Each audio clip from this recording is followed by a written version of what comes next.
Beggar makes a bet with a wealthy businessman, and what happens next changed both their fates. Michael Thompson sighed as he adjusted his Italian tie in front of his office mirror. Another day of endless meetings awaited him, but his mind was troubled by something he couldn't quite define, a sense of emptiness that none of his millions seemed to fill. That was when he received the call that would change everything. His secretary, Jennifer, informed him that the family lawyer needed to see him urgently about a matter related to his father's inheritance. Michael didn't understand what could be so important. After all, he had already received all the assets 2 years earlier when Richard Thompson passed away. "Mr. Thompson, I need to show you something we found in your father's personal safe," said the lawyer, Benjamin Wilson, with a serious expression. "Here it seems he left specific instructions for this to be given to you only on the 2nd anniversary of his passing." The businessman took the sealed envelope with curiosity. Inside was a handwritten letter and an address in New York City in the Chinatown district. His father's shaky handwriting read, "My son, if you're reading this, it's time for you to learn a truth about our family. Go to this address and look for old Jack. He has something that belongs to you." Michael felt his heart race. What secret had his father kept for so long? What connection could there possibly be between the Thompson family fortune and an address in a modest part of New York City? The questions multiplied in his mind as he tucked the letter into his suit pocket. At that very moment, 300 miles away, Jack Miller was playing a solitary game of cards on a bench in Columbus Square, as he had done every afternoon for over a decade. His worn-out clothes contrasted with the dignity in his precise movements as he shuffled the weathered deck. Few knew that behind that simple appearance hid a man who had once known very different days. The old man watched a pigeon peck at crumbs near his feet as he thought about the envelope he had kept for 2 years. Richard Thompson had been very clear in his instructions to deliver that document only when his son came looking for answers. Jack knew that day would come. He was well acquainted with the Thompson family's curiosity. "Another day, Richard," he murmured to himself, looking up at the sky. "Your boy will soon learn the truth you hid for so many years." On the other side of the city, Michael cancelled all his afternoon meetings and asked his driver to take him to the address in the letter. Along the way, his memories drifted back to his childhood, searching for any clue about this old Jack. The name wasn't familiar, but something deep in his mind insisted there was an important connection there. When he arrived at Columbus Square, Michael stepped out of his luxury car, drawing curious glances. His designer suit stood out starkly against the humble surroundings, but he didn't care. He asked around for someone who might know Jack, until a flower vendor pointed him to the bench where the man usually spent his afternoons. "That's him over there, sir," said the flower seller, gesturing to the gray-bearded old man skillfully handling his cards. "Old Jack is a good man, always helps those in need around here." Michael approached slowly, studying the man who might hold the answers to his questions. Jack looked up, and an enigmatic smile crossed his face. It was as if he knew exactly who was approaching. "You must be Michael Thompson," Jack said, not waiting for confirmation. "Your father talked about you often. Sit down, we have a lot to discuss." Dear listener, if you're enjoying the story, please take a moment to like and especially subscribe to the channel. It helps us a lot as we're just starting out. Now, continuing. The businessman hesitated for a moment before sitting on the rustic wooden bench. He had never sat on a public park bench before, and the experience gave him an odd discomfort. Jack kept shuffling the cards, waiting for Michael to adjust to the situation. "How did you know my father?" asked Michael, breaking the awkward silence. "Richard and I were partners many years ago," replied Jack without stopping his shuffling. "Before you were born, before your family became wealthy, we built everything together, brick by brick, deal by deal." Michael felt as if the ground had opened beneath his feet. Partners. His father had always claimed he built the fortune alone, through hard work and determination. How could there be a partner he'd never mentioned? "That's impossible," Michael protested. "My father told me the whole story of the company. He never mentioned any partner." Jack stopped shuffling and looked directly into the businessman's eyes. There was deep sadness in his gaze, mixed with something like resignation. "Your father was a good man, Michael, but he was also human. He made a mistake that haunted him for the rest of his life." Jack said slowly. When the business started making real money, he wanted it all for himself. He forged documents, bribed people, did whatever it took to push me out of the partnership. Michael's world collapsed in that moment. His hands began to tremble, and he felt nauseous. Everything he believed about his family, the origin of their wealth, his father's character, was being questioned by a man who lived on the streets. "You're lying," Michael murmured, more to himself than to Jack. "My father would never do something like that." "I have proof, son," Jack said calmly, pulling a yellowed envelope from the inner pocket of his worn coat. "Original contracts, receipts, all the paperwork that proves our partnership. Your father gave this to me before he passed, along with a handwritten confession." Michael took the envelope with shaking hands. Inside were documents that looked authentic, bearing Richard Thompson's signature and dates from over 30 years ago. There was also a letter he immediately recognized as his father's handwriting, confessing to betraying his partner and stealing his share of the business. "Why are you showing me this?" Michael asked, his voice strained. "What do you want from me?" "I don't want anything, son," Jack replied, going back to shuffling the cards. "Your father asked me to do this. He wanted you to know the truth, but only when you were mature enough to handle it." Michael stood abruptly, tucking the documents into his pocket. His mind was a whirlwind of conflicting emotions.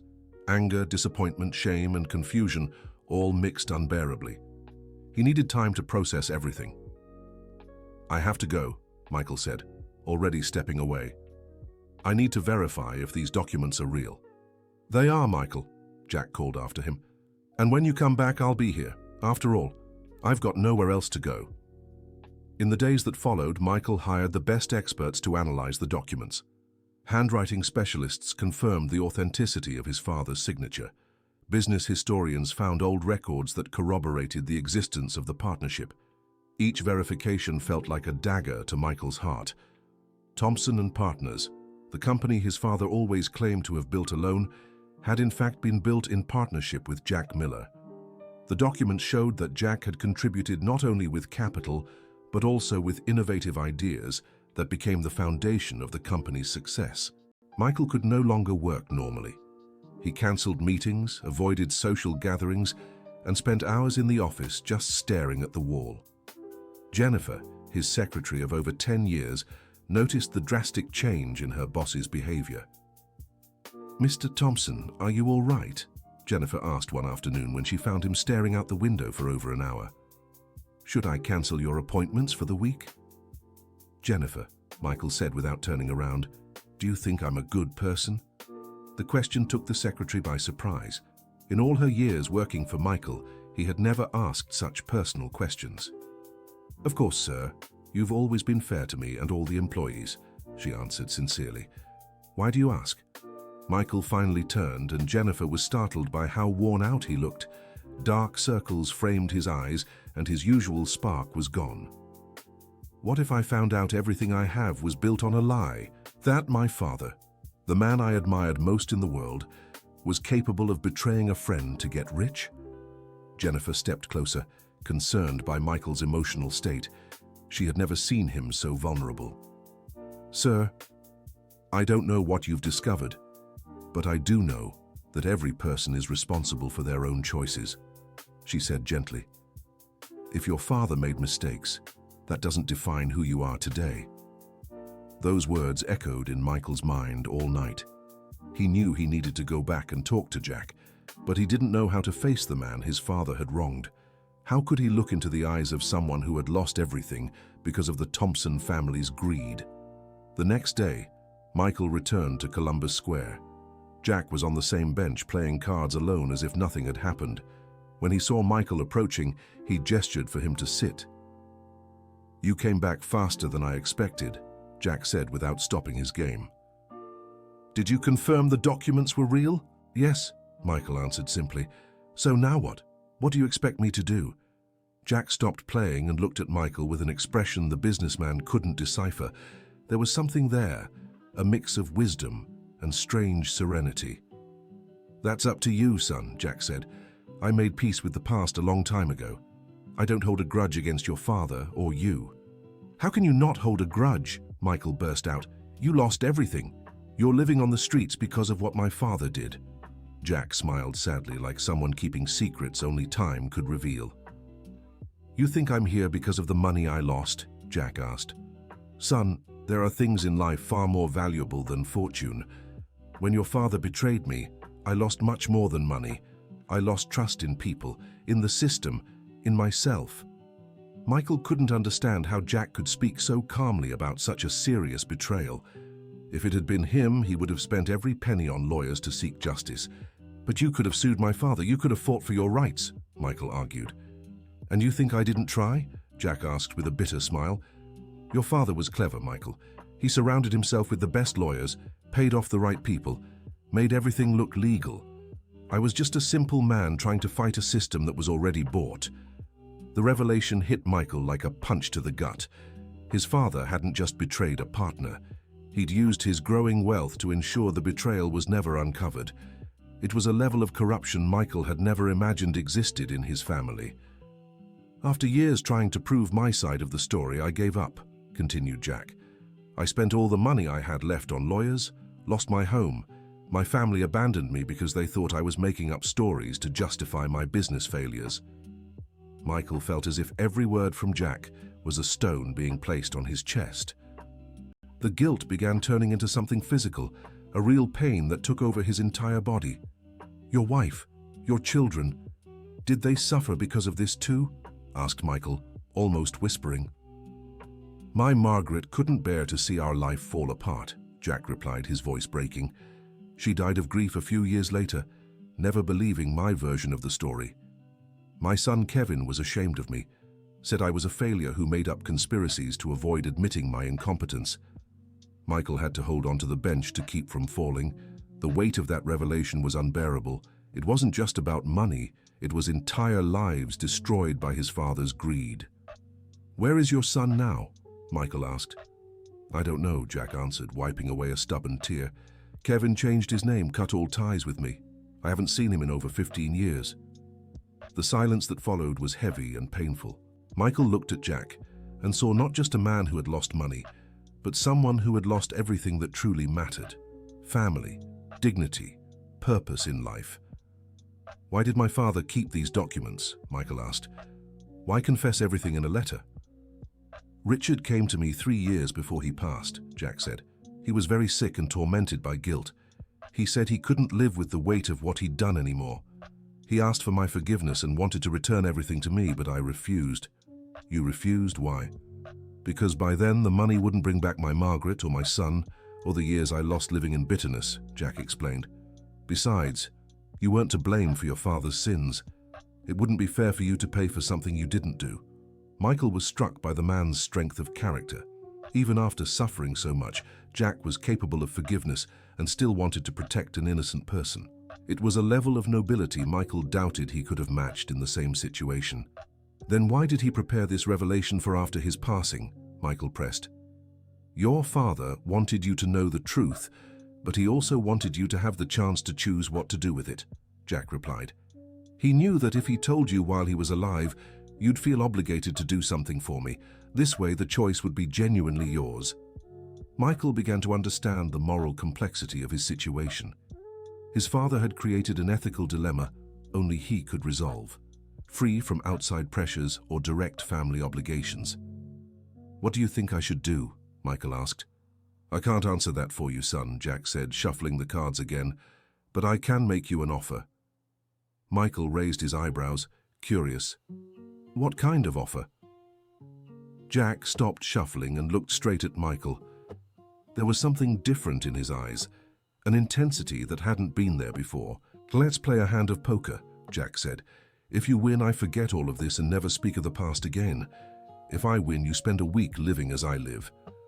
Michael couldn't help a nervous laugh. The offer seemed absurd, almost childish, given the gravity of the situation. "A week living like you? What exactly would that mean?" "It means living on the streets, sleeping where I sleep, eating what I eat, depending on the kindness of others to survive," Jack explained seriously. "It means understanding in practice what it's like to have nothing. And if I refuse to play, then you go back to your life as if nothing happened," said Jack, shrugging. "Put away the documents, forget our conversation and move on." Michael pondered the offer. It seemed like a silly game, but something about the situation intrigued him. Maybe it was the unconventional way of handling such a complex problem. Or perhaps it was the curiosity of knowing what this man who had lost everything truly felt. Dear listener, if you're enjoying the story, take a moment to like and especially subscribe to the channel. It helps us a lot as we're just starting out. Now, continuing. "What kind of game?" asked Michael, surprising himself with the question. "Poker," replied Jack with a smile that mixed challenge and amusement. "Best of 3, traditional rules." Michael hadn't played poker in years. In fact, since college, he hadn't touched cards for anything beyond casual poker at business events. But something in Jack's proposal awakened a dormant competitiveness. "And if we tie?" "We won't tie," Jack said confidently. "One of us will win, and that will define how you handle this situation for the rest of your life." Michael looked around the square. A few people had noticed the conversation between the two very different men, but no one seemed to be paying real attention. The afternoon was warm, and the usual bustle of the square continued, as if nothing extraordinary were happening. "All right," Michael finally said, "I accept your offer." Jack smiled and began shuffling the cards with a skill that impressed Michael. His movements were fluid and precise, revealing years of practice. As he dealt the cards, Jack explained he had learned to play from his own father back when he worked in the fields before moving to the city. The first round started calmly. Michael tried to recall the rules while watching Jack's moves. The old man played with impressive calm, as if this were just one of thousands of games he'd played. "Poker," Jack said in the third round, raising the stakes. Michael hesitated. His hand wasn't particularly strong, but something in Jack's expression made him suspect it might be a bluff. "I accept," Michael replied. Jack won the first round with a perfect sequence Michael hadn't anticipated. The businessman began to realize he'd completely underestimated his opponent's skill. "First one to me," Jack said, gathering the cards. "The 2 out of 3, remember?" The second round was more balanced. Michael remembered the strategies better and played more conservatively. He won by a narrow margin, tying the score. "Interesting," Jack murmured, shuffling the cards for the final round. "You learn fast." During the final round, Michael noticed a few people had discreetly moved closer to watch. A woman with shopping bags stopped near the bench, seemingly waiting for someone but clearly interested in the game. 2 men chatting nearby also turned their attention to the makeshift table. The pressure of the situation began to affect Michael. It wasn't just the game at stake. It was how he'd handle the revelation about his father for the rest of his life. If he lost, he'd have to spend a week living like a beggar. If he won, he could simply forget everything and return to his comfortable life. 6, Jack said in the 4th round, drastically raising the stakes. Michael looked at his cards. He had a decent hand, but nothing exceptional. Jack showed no emotion, making it impossible to tell if he was bluffing or truly confident. 9, replied Michael, deciding to go all in on the strategy. 12, Jack countered immediately without hesitation. Michael felt cold sweat trickling down his back. The bet had reached the maximum possible in poker. It was all or nothing. He glanced at his cards again, trying to calculate the odds. "I call," said Michael, his voice slightly shaky. Jack calmly revealed his cards. He had an almost perfect straight, leaving Michael with little chance. The businessman showed his hand and saw he had lost by a considerable margin. "I win," Jack said simply, starting to gather the cards. Michael stayed silent for a long moment, processing what had just happened. He had lost a bet that would force him to live like a beggar for an entire week. The reality of the situation began to sink in, bringing a mix of panic and curiosity. "When do we start?" Michael asked, surprising Jack with his immediate acceptance of the outcome. "Tomorrow morning," Jack replied. "You'll need to get rid of everything that identifies you as Michael Thompson. Documents, cards, phone, everything gets stored away. You'll just be another invisible face in the city." A shiver ran down Michael's spine. The idea of being completely without resources, without his social identity, without any means of escape, was terrifying. But he had accepted the bet, and his word was his bond. How do I explain my disappearance to the company, to the people who depend on me? Make up a business trip, a personal retreat, anything, Jack said. The only rule is, you can't use your position or money to make things easier during this week. That night, Michael barely slept. He lay in the king-size bed of his penthouse, staring at the ceiling and trying to imagine what it would be like to spend a whole week without any comforts. He had never spent even a single night without a home, without guaranteed food, without the security money provided. The next morning, Michael called Jennifer and made up a story about an unexpected trip to evaluate investment opportunities out of town. He said he'd be gone for a week and would only be reachable in case of extreme emergency.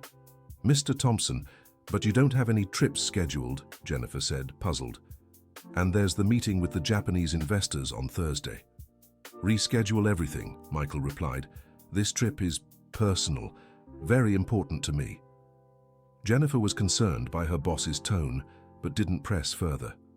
After years of working for Michael, she had learned to respect his rare moments of introspection. Michael met Jack on the same bench in Columbus Square. The old man had brought a bag of used clothes he'd gotten from donations.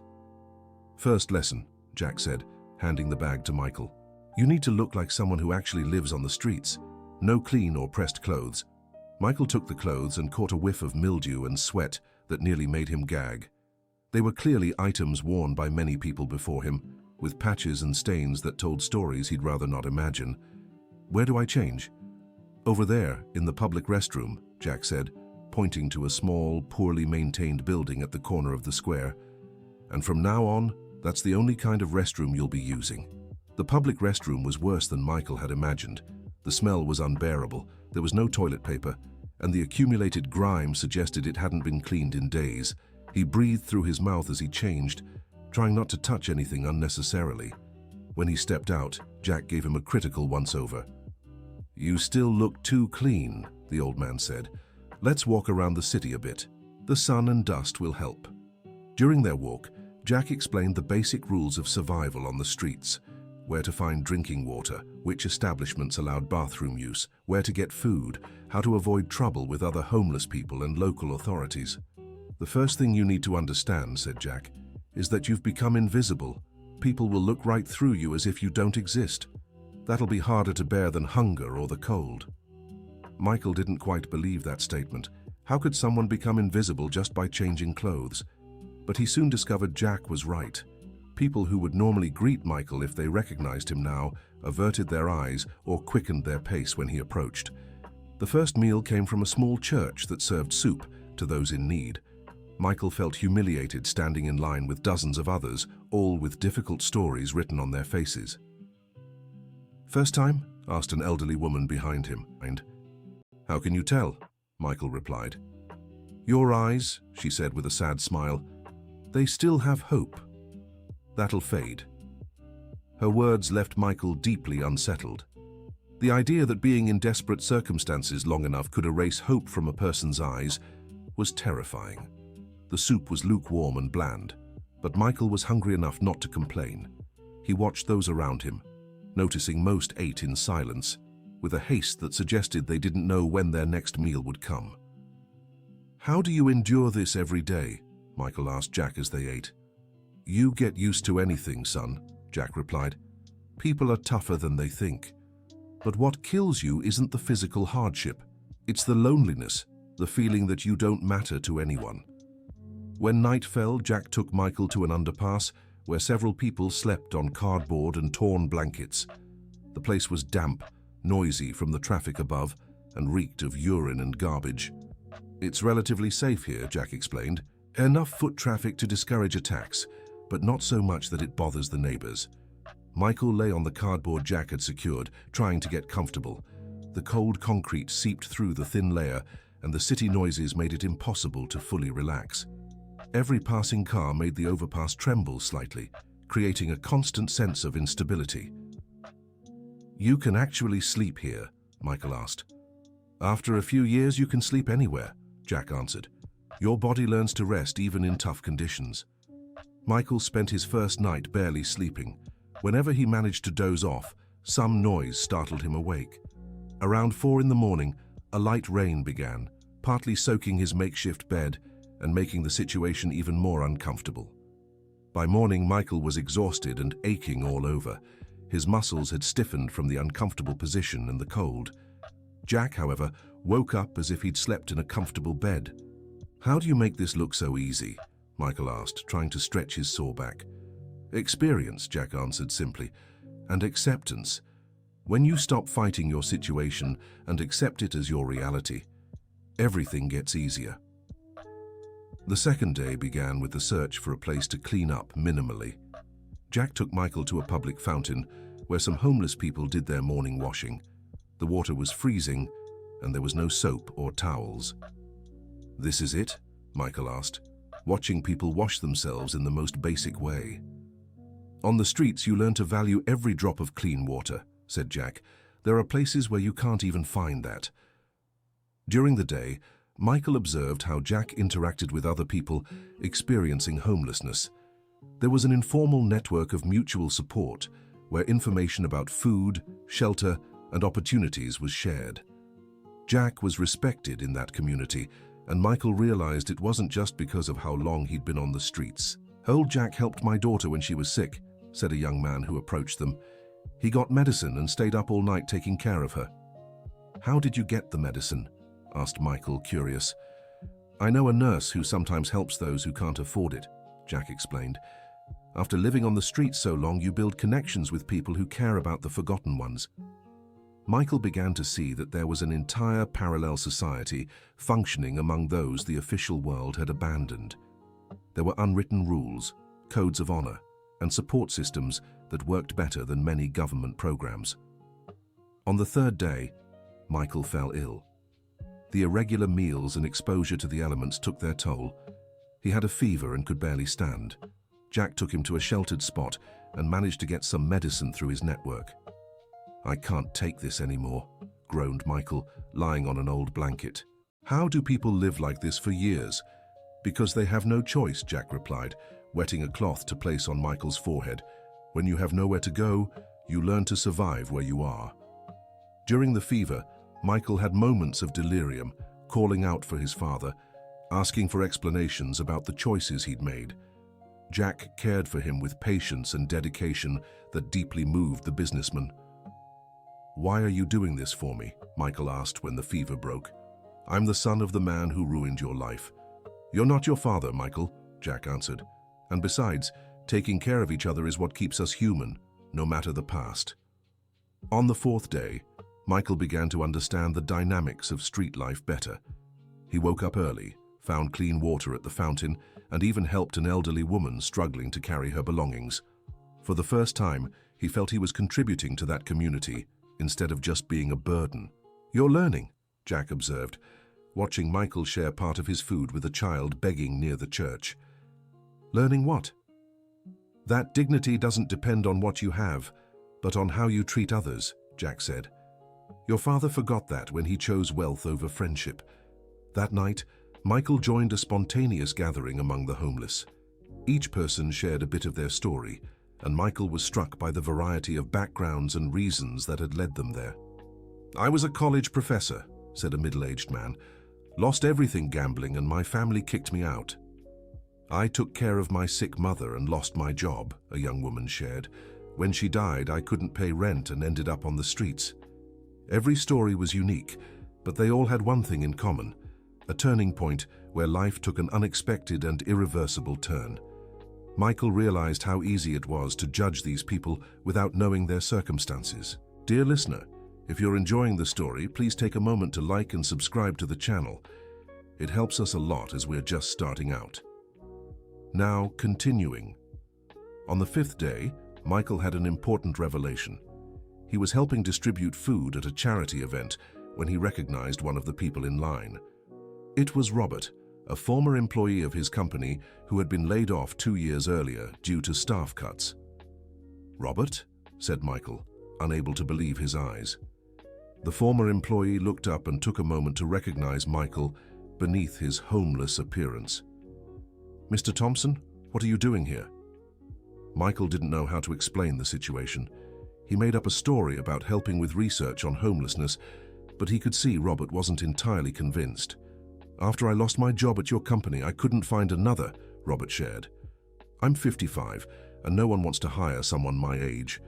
I lost my home, my wife left me, and I ended up here." Michael felt as if he'd been punched in the gut.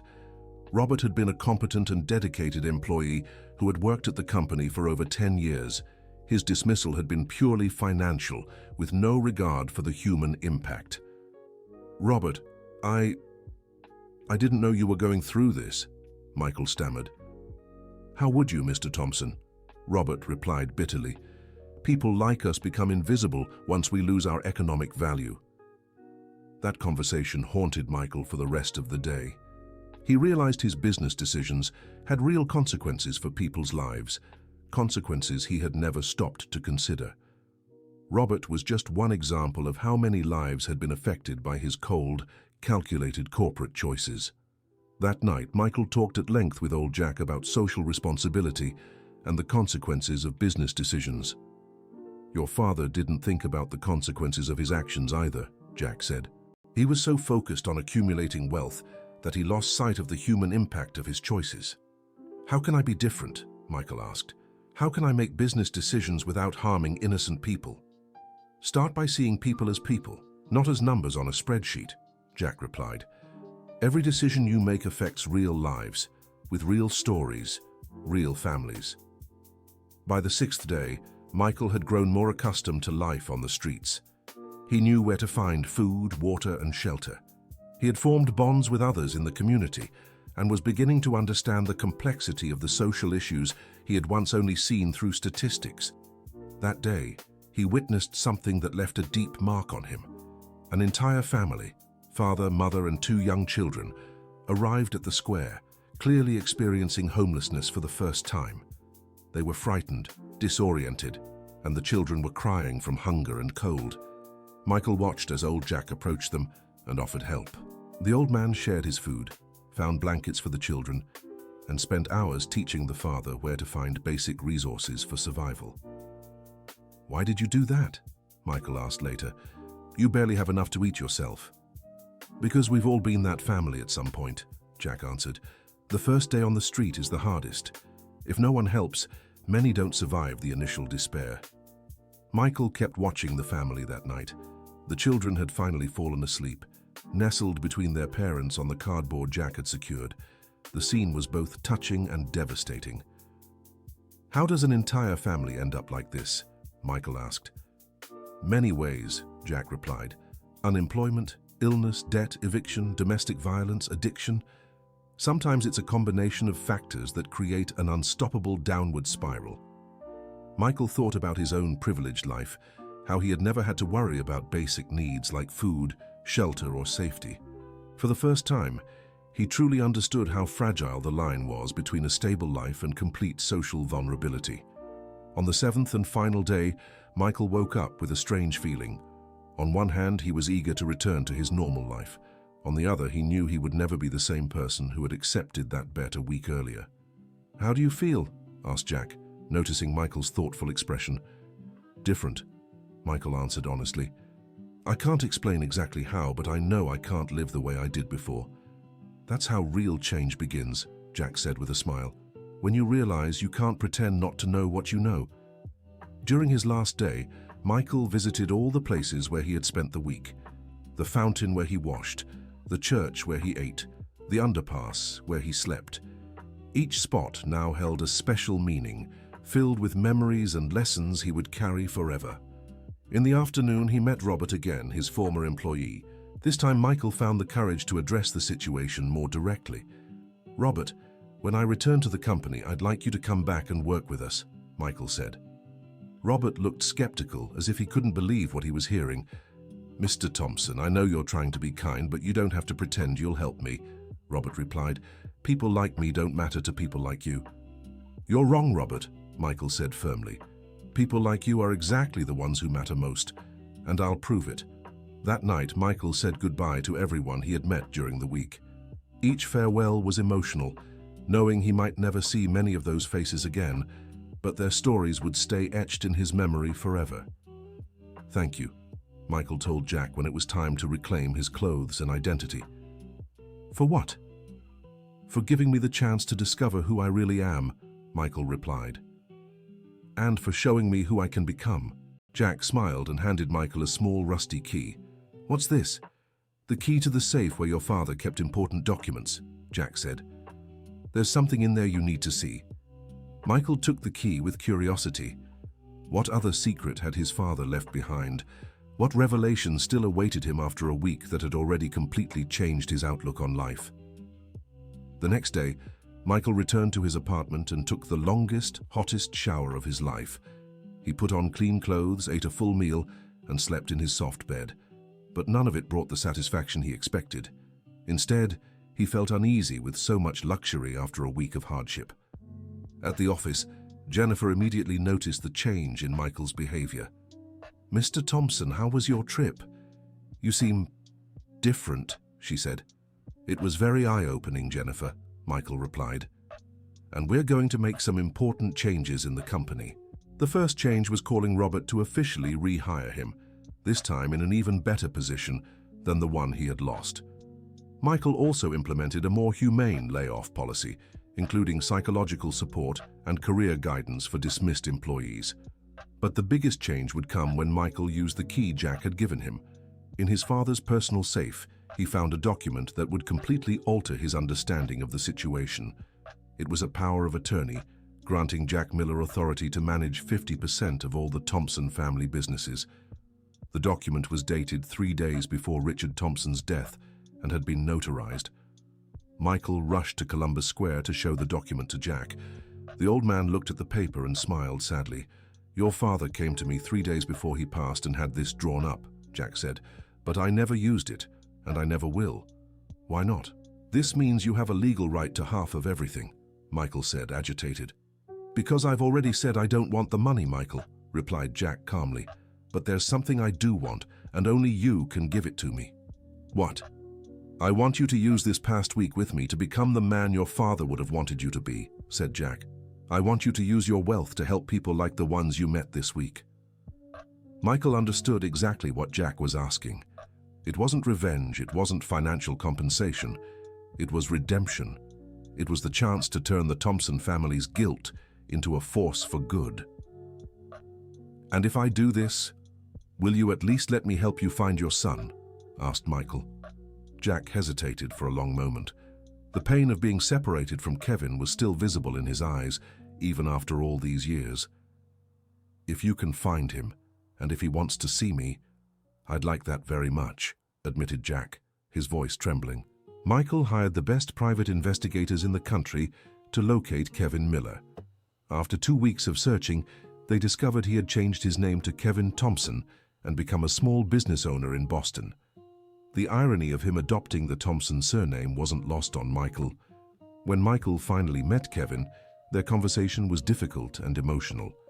Kevin had carried bitterness and shame toward his father for decades, believing Jack had made up the story about the partnership to justify his business failures. "He didn't make anything up," said Michael, showing all the documents that proved Jack's story was true. "Your father was the victim of a terrible injustice, and mine was the one responsible." Kevin broke down in tears as he saw the evidence. All the anger he'd held against his father turned into overwhelming guilt for abandoning him when he needed him most. "How can I even face him after what I did?" Kevin asked between sobs. "I turned my back on my own father when he was telling the truth. The same way he can face me after what my father did to him," replied Michael, "with forgiveness and love." The reunion between Jack and Kevin took place in the same square where Michael had first met the old man. When Kevin appeared, Jack couldn't hold back his tears. The two men embraced for a long time, and no words seemed necessary in the face of their emotions. "Dad, forgive me," whispered Kevin. "There's nothing to forgive, son," replied Jack. "What matters is that you're here now." Michael watched the reunion from a distance, feeling a deep happiness at having been the instrument of their reconciliation. He knew he had found a way to honor his father's memory, not by repeating his mistakes, but by making them right. In the following months, Michael made radical changes to his company. He created a fund to support struggling employees, partnered with organizations that helped the homeless, and completely transformed the company's social responsibility policies. Jack refused all offers of direct financial help, but agreed to let Michael fund a support center for the homeless. The center was named the Richard Thompson Center, Michael's way of honoring his father's memory through positive action. Kevin decided to move back to New York City to be closer to his father. He and Michael became partners in several social projects, united by the shared experience of having misjudged the men they loved most. A year after the card game that changed their lives, Michael and Jack met weekly in the same square. Sometimes they played poker, sometimes they just talked about life and the changes that had taken place. "Do you have any regrets?" Michael asked one afternoon. "About what?" "About making me go through that experience. About exposing my father's secrets." Jack thought for a moment before answering. "No," he finally said. "Your father asked me to do this because he knew you had the potential to be better than he was. And he was right." Michael smiled and looked around the square. There was a different energy now. The support center he had funded was nearby, and many of the people he'd met during his week on the streets now had access to basic healthcare, hygiene services, and career guidance. "You know what I learned?" Michael said. "What?" "That my father didn't just leave money as an inheritance. He also left the opportunity to choose what to do with the knowledge of our mistakes," Michael explained. "I could repeat those mistakes or fix them. I chose to fix them." Jack nodded approvingly. There was a peace in his eyes that hadn't been there when Michael first met him. Reconciling with Kevin and seeing how their story of suffering had turned into strength to help others had given his life new purpose. "What about you?" Michael asked. "Don't you want to leave the streets now that you have your family back?" "The streets taught me a lot about life, Michael," Jack replied. "But the most important thing I learned is that home isn't a place. It's where the people you love, and who love you, are." Michael understood that Jack had found his family not just in Kevin, but also in the community of people he helped every day. He had become a father figure to many who had no one else in the world. 2 years later, Michael decided to run for mayor of New York City with a platform focused on public policies for the homeless. His unique experience of living on the streets for a week, combined with his business success, gave him a credibility few politicians had. During the campaign, Michael openly shared his story, the revelation about his father's mistakes, his week living as a beggar, and the changes he'd made in his personal and professional life. The brutal honesty of his narrative deeply moved voters. Jack became a central figure in the campaign, not as a political operative but as a moral advisor. His wisdom, earned through suffering, offered perspectives no political handbook could provide. "People don't just want promises," Jack said during a strategy meeting. "They want to know you truly understand their struggles." Michael won the election by a significant margin. In his inauguration speech, he dedicated his victory to all the invisible people of this city who taught me that true wealth lies in serving others.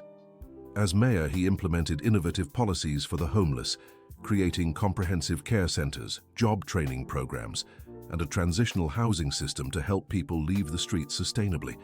Jack never accepted an official position, preferring to continue his grassroots work in the community, but he became an influential, informal advisor, always reminding Michael not to lose touch with the reality of the most vulnerable.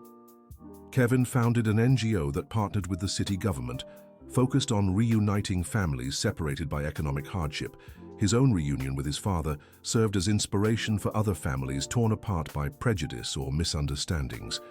Robert, the former employee Michael had reconnected with on the streets, became the HR director at Thompson & Partners. His personal experience with unemployment and social vulnerability brought a unique perspective to the company's personnel policies. On a special afternoon, 5 years after the game of poker that changed everything, Michael organized a celebration in Columbus Square. Hundreds of people who had been helped by social programs gathered for a large celebration. "Do you know how all this began?" Michael asked the crowd with old Jack by his side. The story of the card game between the businessman and the homeless man had become legendary in the city. It was told and retold, inspiring others to question their prejudices and seek ways to help those in need. "With a wise man who taught me that losing can be life's greatest victory," Michael continued, looking at old Jack with gratitude. Old Jack stepped up to the microphone, and his emotional voice echoed across the square. "I learned that people can change," he said, "that kindness can grow from guilt, that justice can rise from injustice, and that love can flourish where there was once only resentment." The crowd applauded for a long time. Among those present were reunited families, people who had left the streets, former employees who had been rehired, and dozens of other lives touched by the transformation that began with a simple bet. That night, after everyone had left, Michael and old Jack stood alone in the square. The businessman looked at the bench where it all began and smiled. "You know what's the most ironic part of all this?" Michael said. "What?" "I thought I was betting a week of my life," Michael replied, "but in truth I gained a lifetime of purpose." Old Jack laughed and pulled out his deck of cards. Even after all these years, he still carried the same worn deck he'd used when Michael first met him. "Care to play one more?" Old Jack asked, offering the deck. "Always," Michael answered, "but this time we've all already won." The two men sat on the historic bench and began another game. But now there were no bets, no tension, nothing to lose. There were just two friends bound by an experience that proved the greatest victories sometimes come from the most unexpected losses. As they played, the square slowly lit up with the city's nighttime glow. The usual bustle of urban nightlife began to fill the space, but there on that bench, time seemed suspended in a moment of peace and mutual understanding. "Michael," old Jack said suddenly. "Yes?" "Thank you for accepting defeat that day," the old man said with a smile. "It was the best victory I've ever had in my life." Michael nodded, understanding exactly what old Jack meant. Sometimes losing a bet means gaining far more than you could imagine, and sometimes a card game between strangers can change not just two lives, but an entire community. The last card was played, another game came to an end, but the friendship and legacy of transformation born in that square would continue for generations. Because some victories are eternal, especially those that begin with the humility of accepting defeat. The end.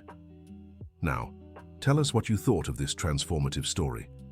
Do you believe Michael made the right decisions after learning the truth about his father? And what do you think about old Jack's forgiveness? Was it wisdom or weakness? Share your honest thoughts in the comments and let us know if you've ever had an experience that completely changed your perspective on life. Don't forget to like and, most importantly, subscribe to the channel for more heartwarming stories like this one.